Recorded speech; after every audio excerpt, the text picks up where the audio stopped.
It's meant to be summer. Why is it so windy?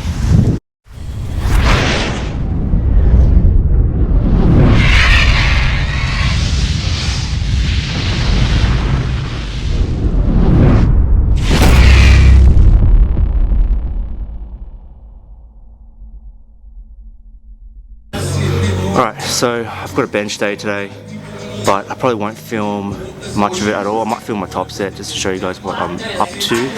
But more importantly, I wanted to talk to you guys about how my caffeine-free period went.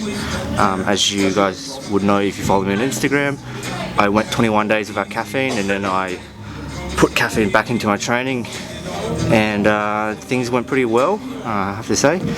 But I'm going to do another set. I'll come back and talk to you guys about that in a sec.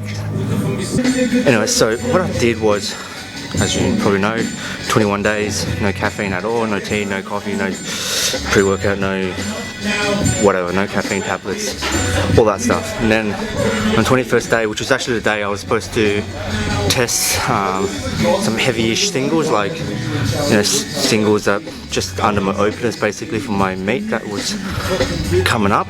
I had some at No Dose, had a buddy here at the gym introduce me to it. It was just straight out caffeine tablets of 100 milligrams.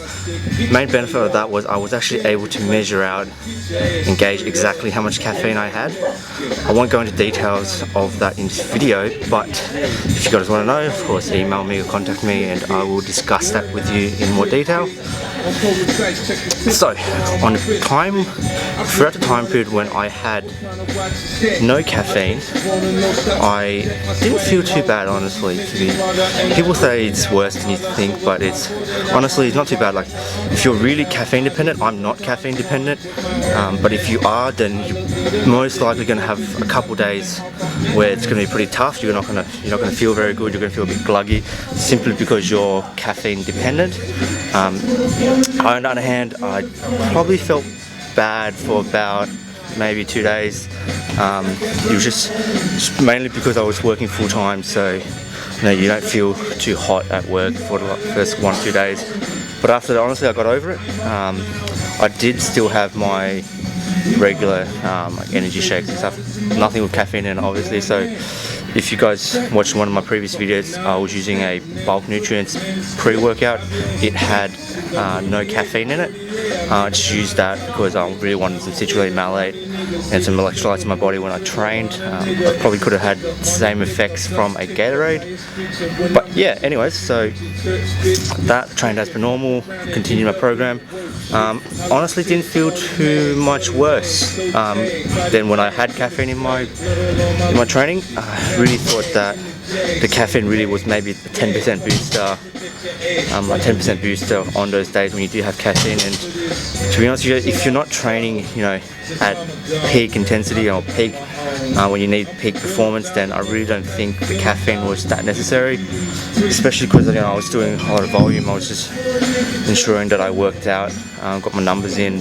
Wasn't pretty much wasn't working past 85% of my heavy sets for most of those times. I was doing a lot of accessories, so in that aspect I got through it all pretty comfortably. I had, if you follow me on Instagram again, I still hit PBs, and just especially on no caffeine at all.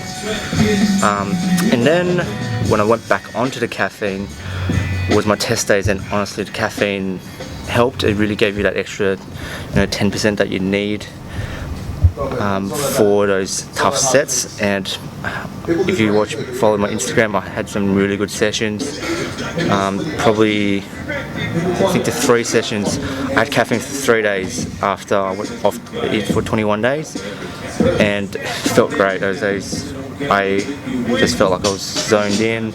Concentration was at an all-time high at the gym, and I only had about 200 milligrams of caffeine, which was probably not a lot. I mean, one energy drink is about 170 milligrams, if I remember right. A big one's almost 300, if I remember correctly. So I was having less than that. I mean, if you want to have energy drinks like Monsters, Red Bulls and stuff, by all means go for it.